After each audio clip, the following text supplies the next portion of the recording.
Hey, comic lovers, EMoney and the Old Man here with you again, ready to bring you a brand new episode of Back Issues. So, is that what we're doing? Yeah, that's what we're doing. Is it Back Issues again? Yeah, it's that time of the week again. Yeah. Wow, yeah. Time flew by this week.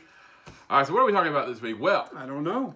We're talking about at least one of those Super Bowl ads from this past Sunday. Which one? Well, mainly tell me in a minute. Mainly a upcoming movie trailer. Oh, okay. Yeah. And then we're speaking a related story. Some actors are finally speaking out about the recent Batgirl cancellation, and we're going to hear their thoughts about it. Also, we got some stuff from the MCU coming up. And, we have a report on our latest theater outing. Give you guys an update on what went on there. Hey, we did go to the movies. Yeah, we did, yeah. And how do we pay for that?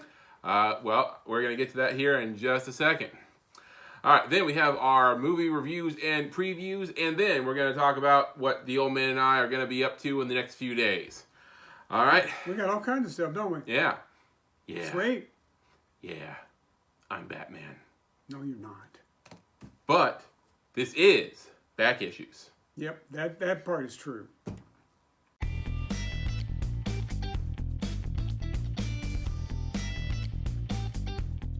All right, comic lovers. So before we get started today, don't forget to subscribe to our channel, turn on notifications, give us a thumbs up, and if you like, leave us a comment. All right. So, and help us reach 1,000 subscribos in 2023. I think we're at 936 right now. Did we hit 936? I think we hit 936. Woo! So, help us reach that goal, guys. It'd be good. We like to hit that. Mm-hmm. There's this thing called getting money. Monetized, yeah. Yeah, I want the show me the money. And gotta have you guys to do it. Yeah, need you guys. I mean, even if we, max out our views on our reaction videos, even our Back Issues videos, even if we max out, we're probably only looking at a couple bucks a month. But you know what? Hey, it's money. It's money. Okay, so first up in entertainment news, so a lot of trailers and commercials dropped on the Super Bowl this past Sunday. I missed the beer commercials. Yeah, well, I mean there were beer commercials, but yeah, I know what you mean. It used to be really good. Yeah, don't get the Clydesdales and the what was the Bud Light Night, the Tally Ho slogan or something like that. And didn't What's Up hit the? Maybe. Did it hit Super Bowl? I think might have been. I don't know if it did or not. Yeah, all you younger millennials probably don't know that one. All right, so also, you know what? I gotta say, I watch one football game a year usually, and it's the Super Bowl. I kind of wish I had a dog in that fight because that was a heck of a game. It was a good game. Yeah, but I didn't really care one way or another who won, so I didn't get too excited either way. I mean, I moderately care because I always pull for the NFC, but it didn't break my heart. Right. All right, but the big trailer that came out was The Flash coming up this summer. I was going to say, if you're talking about a Marvel trailer, I didn't watch it. No. So they played like a 30-second TV spot for The Flash, and then they say, trailer available online now. So I was we paused the game. Yeah, we're going to pause the Super Bowl for a second because we did. We got to go watch that trailer. All you sports junkies, forgive us. Well, it doesn't matter if you do or not, but yeah, we paused the Super Bowl to watch a movie trailer. Right. So what happens in the trailer? Nothing we didn't really expect, although we hadn't seen most of it. But Michael Keaton, he broke the internet with just 3 words. Yeah, 3 words. Yeah, I'm Batman. And you know what? This will break several records. One, probably the longest gap between playing Batman on screen. Absolutely. And also the oldest on-screen Batman for sure. I think I looked it up, and Michael Keaton is currently 72, suiting up to play Batman. I don't know how old they're making him out to be, how in the movie, but he's currently 72. And to my knowledge, it's going to be the first time 2 different guys have played Batman in the same movie. Right. Yeah. So you hear that, 72, old man? So not too late. Yeah, it is. Oh yeah, definitely. But also, it looks like we're going to see the events of Man of Steel play out without Superman. and what's going to happen there, because we see, Zod appears in different parts of the trailer. So what are the other heroes going to do to try to stop Zod and the other Kryptonians? So that'll be interesting, and a lot of people are saying, other cameos are probably going to happen in the Flash. Some people are hoping for a Christian Bale cameo in the Flash. If you throw 3 Batmans into me, I might just dork out. I mean, I might just totally... No, I'm not going to say it. Right. But yeah, I mean, a lot of cool stuff happening, and of course the new Supergirl and Sarah Calley, I believe her name is. Do we know her from something? No, there's not a lot about her that I know for sure. I mean, I like newcomers. She's a relative newcomer. Yeah. So a lot to look forward to in the Flash movie. Kind of bittersweet with what's going on with the new DCU. Yeah. I told you guys. Don't love it too much. I told you guys the rumor of how the Flash is going to end, with the Flash sort of at the end of the movie, like kind of crashing into what will be the new DCU, and that's how he ends up in it. But it won't be him. Right, but at least I don't think they would use him anymore. Might not be. So we're going to see what happens there. All right, so that's the Flash trailer. Next up in DC-related news, actors Leslie Grace and Brandon Fraser have both spoken out about the Batgirl cancellation that happened a couple months ago now. So Many months ago, yeah. So Brandon Fraser says in an interview on the Howard Stern show, which, by the way, I didn't even know Howard Stern show was still going on, but apparently it is. So in an interview, he says, "This film didn't even really get a fair shake. No. That's disappointing for obvious reasons, but moreover because little girls are going to have to wait longer now before they can see a Batgirl who they can identify that says, 'Hey, she looks just like me too,' in Leslie Grace, and she was wonderful. Oh gosh, she was good. Really terrific. And that's Brandon Fraser on the Batgirl cancellation. Meanwhile, Leslie Grace has some words to say. In an in-depth interview Q&A with Variety, Grace shared that when she first heard of Batgirl's cancellation, "I thought I was getting punked, but it checked out. Then came hysterical laughter like, 'You've got to be kidding me.'" Yeah, I mean, the movie was done. Right. Grace said that we were expecting XYZ amount of support and money to expand scenes, to do pickup shots and those kinds of things. So to instead learn that the film was being left to die on the vine in the interest of writing down some debt really stung. As for Safran's not releasable comment, Grace said that she only saw the incomplete film that was put forth for testing. There were a bunch of scenes that weren't even in there, but the film that I got to see, with the scenes that were there, was incredible. There was definitely potential for a good film, in my opinion. Hey. What if this is just all a publicity stunt? And 6 months from now, the movie's going to come out. I mean, anything can happen. I mean, I remember like a couple years ago when Sony and Marvel said they weren't going to make another Spider-Man movie. And, for months, like, everybody was like, okay, you guys are putting this on, because that would be like the dumbest thing ever. Yep. Yeah, and, this went on for a couple months, and then finally Sony came back, was like, okay, we'll do one more movie. And, more on that here in just a second. Oh, okay. So Grace then told Variety, "I haven't heard from the new DC Studios bosses, Safran and or Gunn, but I wish them the best on all the plans they've got rolling out." I wish them the best, but stop screwing stuff up. Yeah. Start fixing stuff. So whether we'll see Batgirl in this new MCU and whether or not it'll be Leslie Grace, we have yet to learn. Okay, I'm going to fix this right now. Gunn, have your people call my people, and let's do lunch. We need to have an eye-to-eye. I mean, I like to tell people, I can tell you everything you're doing wrong, everything you're doing stupid to, execs and directors. But it's like, if they were actually to hire me for that sort of job, how long until I would be taken in by, corporate politics and red tape and stuff and start, adjusting my opinion and how I see things. The bottom line is and will always be, it's a business. Mm-hmm. They have to make funny. Right. If you want to make funny, that's cool too, but you need to make money to be no. Any rate, I don't know if I want you to edit this out or not, but whatever.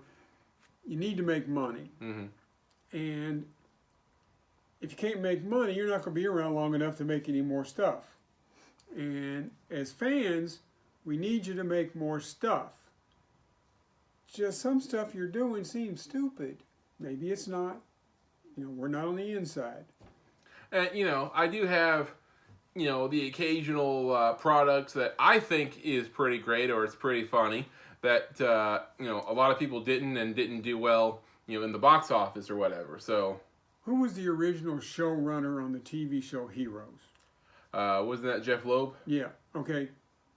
Why did you let Jeff Loeb get away from you? He was great. Mm-hmm. The show was great when Jeff Loeb was with the show.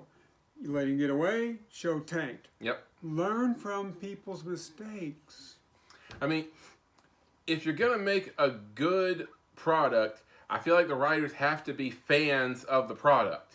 Because if they're not... seems like it would help. Yeah. If they're not fans of the product, and they're just, doing whatever they want because, they think it's cool, then... Well, I think they know the business. Right. There's a guy that I know that got into the comic book business. We met him. We met him at the pop-up shop. Now, he claims that he's never read a comic book, but he started buying and selling comic books.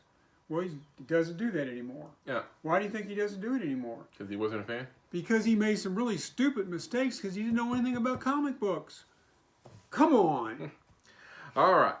So that's Leslie Grace and Brendan Fraser on Batgirl. Next up, on to some MCU news. So, not really that surprising, but at least... If you spoil something, I'm going to backhand you right here in front of the people. No, not really surprising, but at least now it's official that a fourth Spider-Man movie with Tom Holland is now in the pre-development stages. You just said that wasn't surprising, right? Right. Because that was not surprising. Okay. I hadn't heard that. I just assumed that. Well, during an interview with Entertainment Weekly about the future of the MCU, Kevin Feige confirmed that a fourth Spider-Man film is in the very early stages of development. Well, they don't even have a script yet, though. Right. And he says, all I want to say is that we have a story, we have big ideas for that, and our writers are just putting pen to paper now. Same thing. Call my people. We'll talk. We can get you going in the right direction. Ditch the Craven movie and do the best Craven story ever, which was the death of Craven. But you need Spider-Man to do it. Well, I mean, the problem with all these Sony Marvel movies is, you don't have Spider-Man. I mean, it's so frustrating because you have Spider-Man who you let come into the MCU, but you still want to make this convoluted Spider-Man universe of your own without Spider-Man. It don't work. It's not working. With, Venom and Morbius and now Craven. And it's like, why do you want to do that? If you let them have Spider-Man and, you're still part of the money train that, Spider-Man's making in the box office, why can't you let them have all these other characters? There has to be a reason behind not using Spider-Man. I don't know what the contract deal they cut with Disney, but there's got to be a contractual reason that they can't put Spider-Man in the movie. Well, you guys need to fix it. Yeah, you need to go back to the drawing board and meet up again. You need to renegotiate those contracts because you're destroying some really, really good stories. Yeah. Okay, so that is MCU news. Now on to some personal news. We told you guys that we had just signed up for the new beta test MoviePass. And this past Sunday, before the Super Bowl, we went out and we tested out our new MoviePasses. And it was smooth. Yeah. I mean, I've heard a lot of bad things from the Apple Store. People leaving bad reviews for the MoviePass app. We didn't have any problems. We picked out our movie. We used 10 credits because it was a matinee. And, we slid our card in the machine when we got it to the box office. I was nervous. Yeah, we were a little nervous, but everything went smoothly. It was all good. So we went and saw The Fabelmans, if you're curious, Another scratch off the Oscar ballot for us, and didn't have any problems. So so far, thumbs up for us on MoviePass. All right, We're gonna review that movie. I mean, it's not a comic book movie, so I wasn't gonna go into too much depth with it. I mean, Okay, you have real quick. It's basically Spielberg's childhood. Mm-hmm. Some of the trivia on IMDb said that whenever anybody asked him a question, is this 100% accurate to what happened, and is this accurate? And he said, yes, it's accurate 100% of the time, every time. I thought it was a very interesting story. I mean, it's not the type of thing where you get excited or you jump up and down or anything. It's not a real emotional movie, but I thought it was enjoyable. It was pretty good. I gave it 2.5. I figured it was gonna be 2.5 popcorns out of 4. Yep.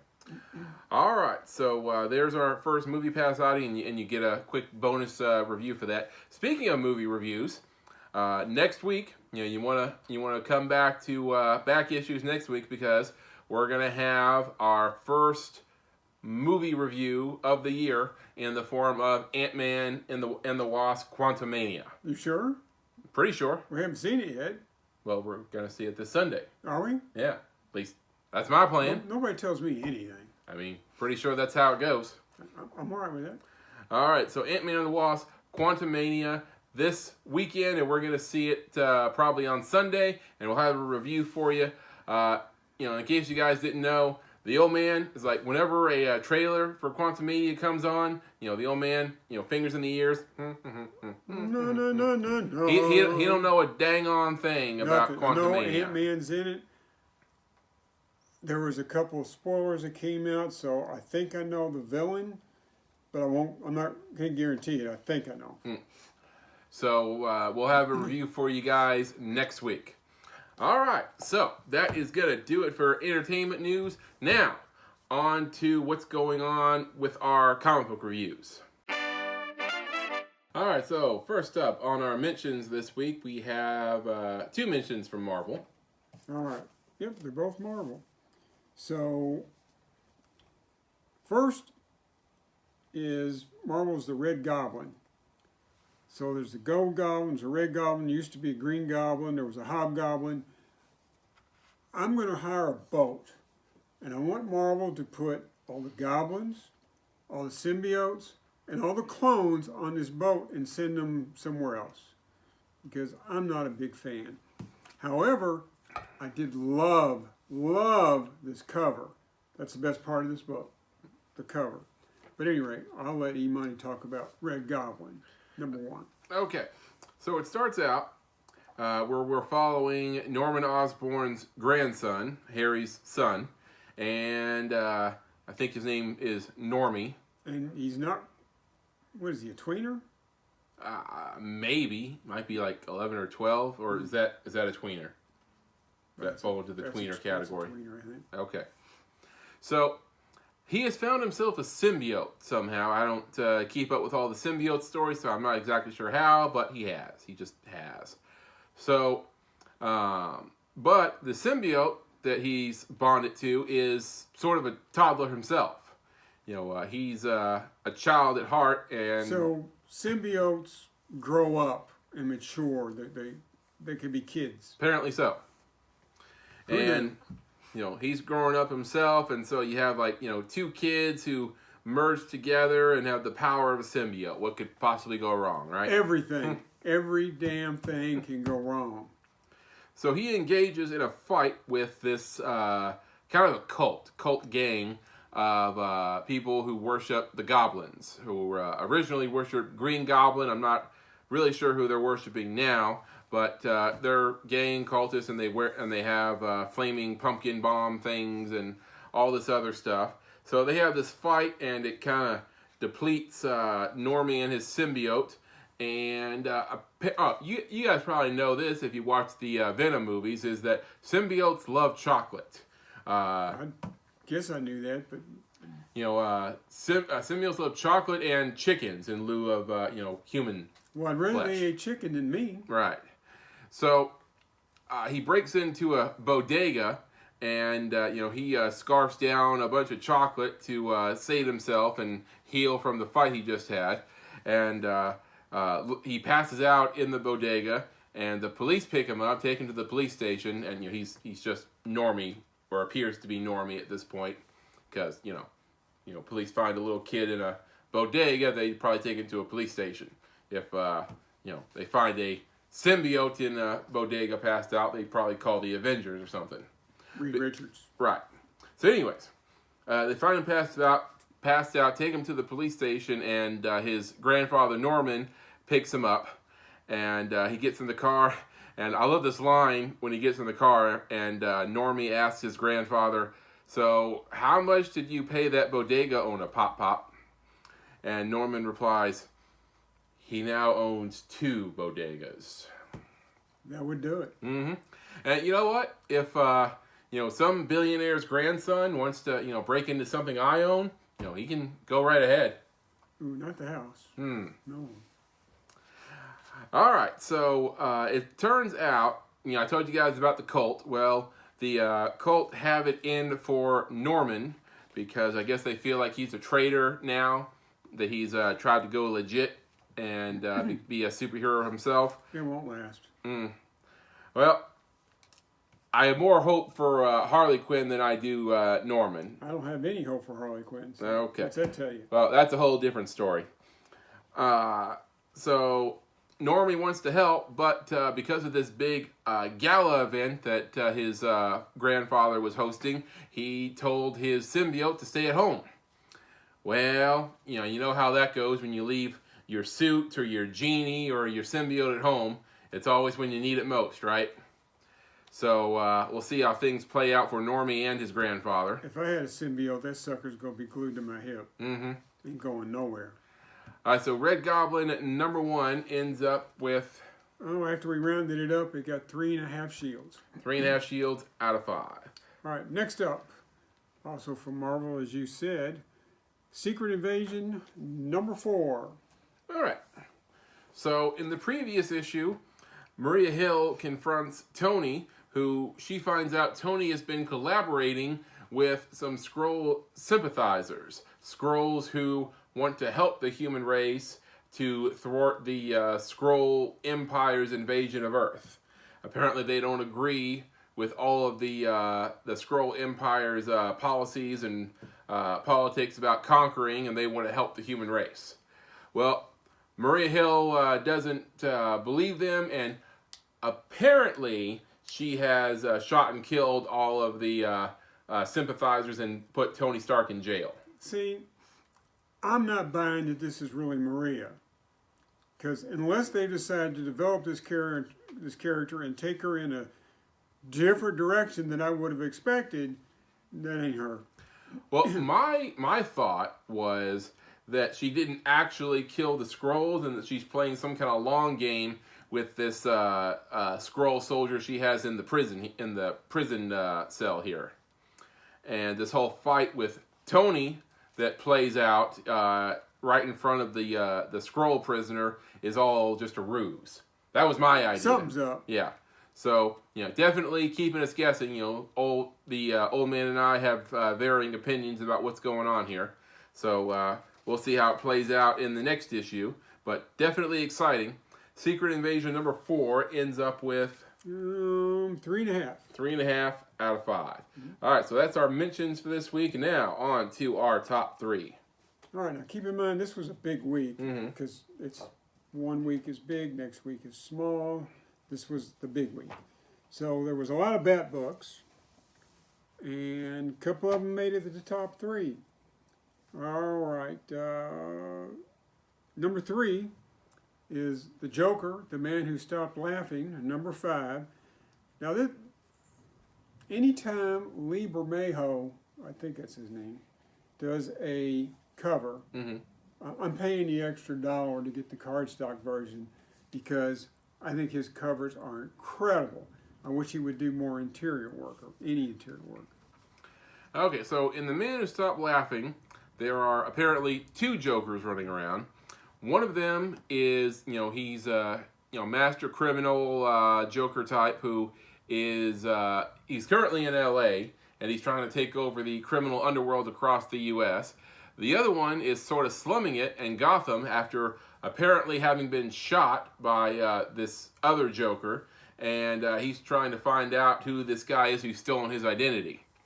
Now, Harley in a previous issue said that the slum Joker isn't the real Joker because he had come to her apartment and trying to get help, and she said, "You're not the real Joker because the real Joker would never be dumb enough to come here."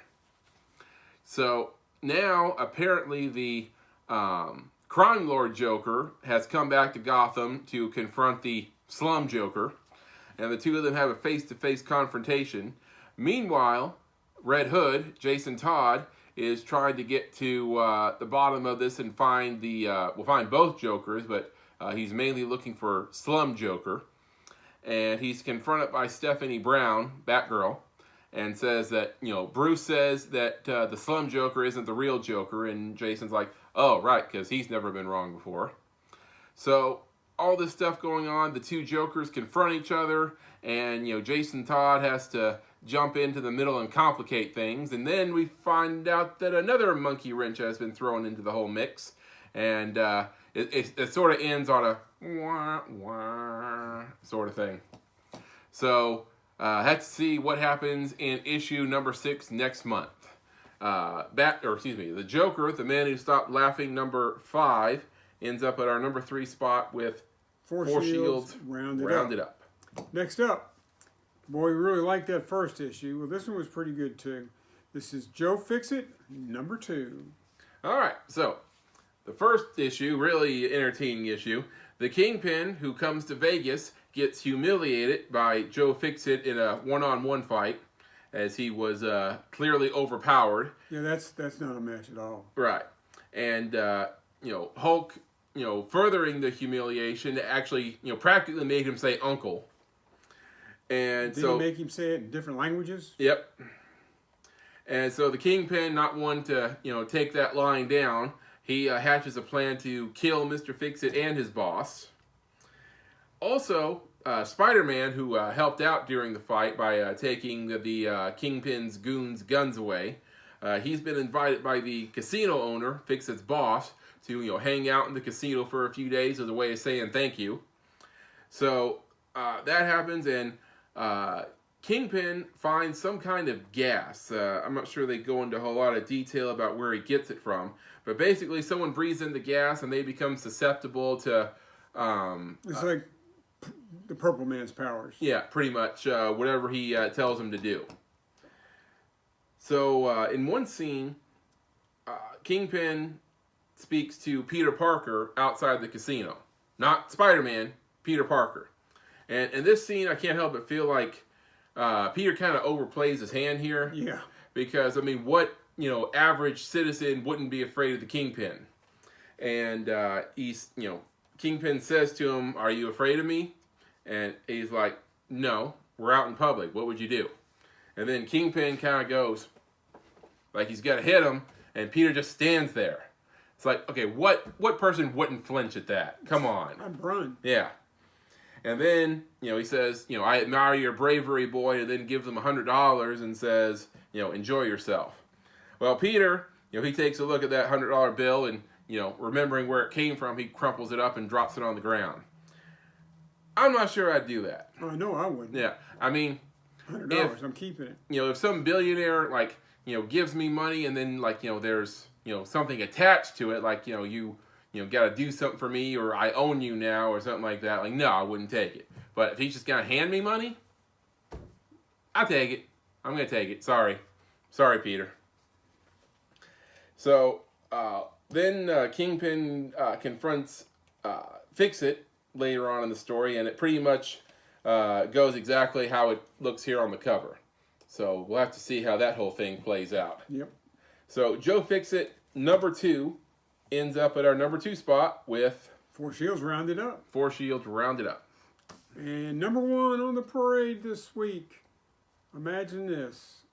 Chip Zdarsky writing Batman number 132. All right, so in the previous issue, after Batman's final battle with Failsafe, the robot who was programmed to kill Batman, after that, he is somehow transported to an alternate reality, alternate universe, in which Bruce Wayne is dead, Batman never existed, and the Gotham has been taken over by this cultish-like regime who basically can take anybody they want, declare them to be insane, and have them thrown into Arkham. Well, they seem like they were Nazis to me. Yeah, pretty oppressive here.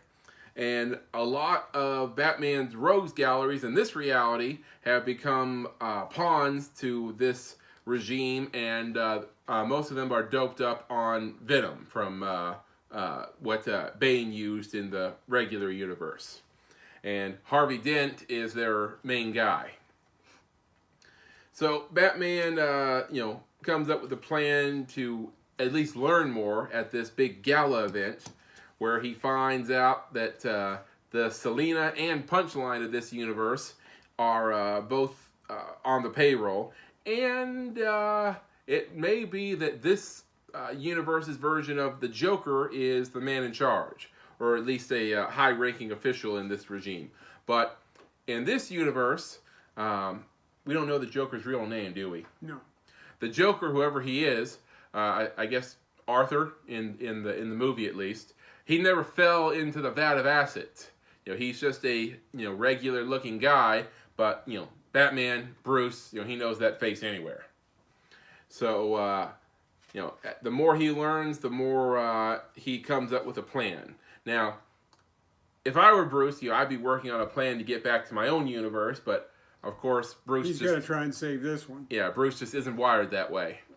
And also, I just now thought of this. So, you know how Alfred is dead in our universe? Well, if the writers needed to figure out a way to bring Alfred back. Bring this one back. Yeah, that's an idea. That'd be pretty interesting. Can't wait for Tim to see him. Right? Okay, so Batman number 132, our number one pick for this week with Four shields rounded up. All right, so what's going on with this week's releases, old man? All right, continuing the pattern of one big week, one light week. This week there's only 1, 2, 3, 4, 5, 6, 7, 8. There's only 11 books this week, which last week there was 16. Mm-hmm. So at any rate, ones I'm looking forward to are Fantastic Four number 4. I've really enjoyed this story. I mean, we need to find out what Reed did. Yeah. Because he did something bad. Mm-hmm. Spider-Man number 5. Best part about that, on the cover it says the end or the wrap-up of the Spider-Verse. Oh, yeah. Thank Another you. story you don't like, man. You got some, Like a lot of stuff you don't like that Yep. is really restrictive of your If I your don't taste. like it, I'm pretty verbal about it. I don't like multiverses, any of them. All right. Well, you must be hating the movies right now. Yep. I mean, I had a good time seeing all the different guys show up, but as far as the storyline, I could do without it. It's too easy for a writer to escape something that he wished he hadn't done. Like, you can bring anybody back. Like I just said. Right, just from another dimension. Mm-hmm. But at any rate, moving on. 8 Billion Genies is continuing their run. It's an 8-issue miniseries. This is number 7. Really looking forward to seeing how they wrap this up. If they do. You never know. They might decide to do season 2. All right. All right. And believe it or not, Dark Horse Comics, Masters of the Universe, Masterverse, number 1. At least Really? I think it's Dark Horse. I'm not positive. All on right. that. We're going to do a Masters of the Universe. I don't know if we'll get number 2, but we're going to check out number 1. All right. So that is what we're getting this week, and you can get that at your local comic book shop right now. All right. Now, on to some stuff that the old man are going to be up to in the next few days and weeks. All right. So this Saturday is a convention that the old man and I wanted to set up a table at, but we waited too long. So we're going to be going as fans, as customers. So the Louisville Comic and Toy Show is this Saturday at the Triple Crown Pavilion in J-Town. It's from 10 to 4. 10 to 4. And we're going to be, checking out the booths and, maybe getting some deals on some comic books and maybe one or two other things. We'll see. It's free admission, so what the hell? Yeah, so, yeah. Gonna be having some fun on Saturday. Then, on Sunday, we're going to be, first of all, we have our Whatnot auction at 6 o'clock, 6 p.m. Eastern Standard Time.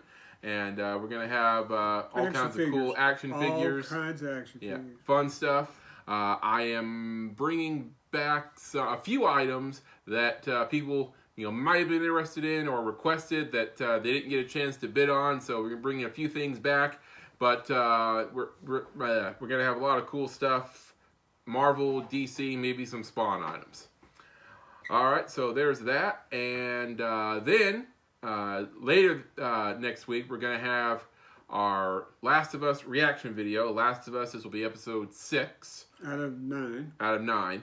So things are not quite coming to a head yet, but it's getting there. Good stuff. Yeah. If you haven't checked the show out, you really need to. And check out our previous reaction videos and leave us some comments. Subscribe.